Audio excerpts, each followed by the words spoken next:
I wanted to show you how to make buttons, custom buttons in Canva.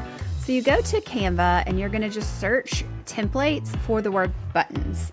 Once you do that, you're going to see here that there are some options. You have just some simple black and white buttons. You have some day of the week buttons, but don't get too bogged down in what it looks like because you could always customize anything. You have some here that have little icons on them. You have some of these little smaller buttons as well.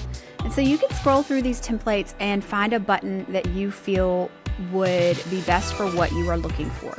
Once you decide which button that you like to kind of give you that starting point, you are going to come in here and you'll customize the button however you like. So you can change the colors, the text, you can change what the buttons say, delete things, and make that your own. Here's some smaller buttons that I made for PLCs, and you can see how I was changing the colors based off of the subjects. And so once you get your buttons finished and you get them designed the way that you like it, you're going to go up to the design and hit the share button, and you're going to download.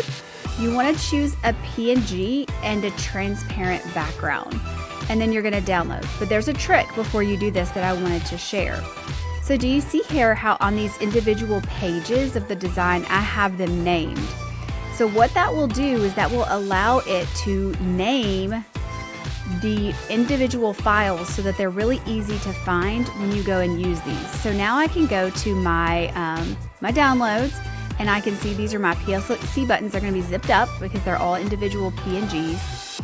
And now I can see that they're already named because I took that moment and named them before I downloaded them. So highly recommend that you do that and that little trick because it's going to make things a lot easier in the next step.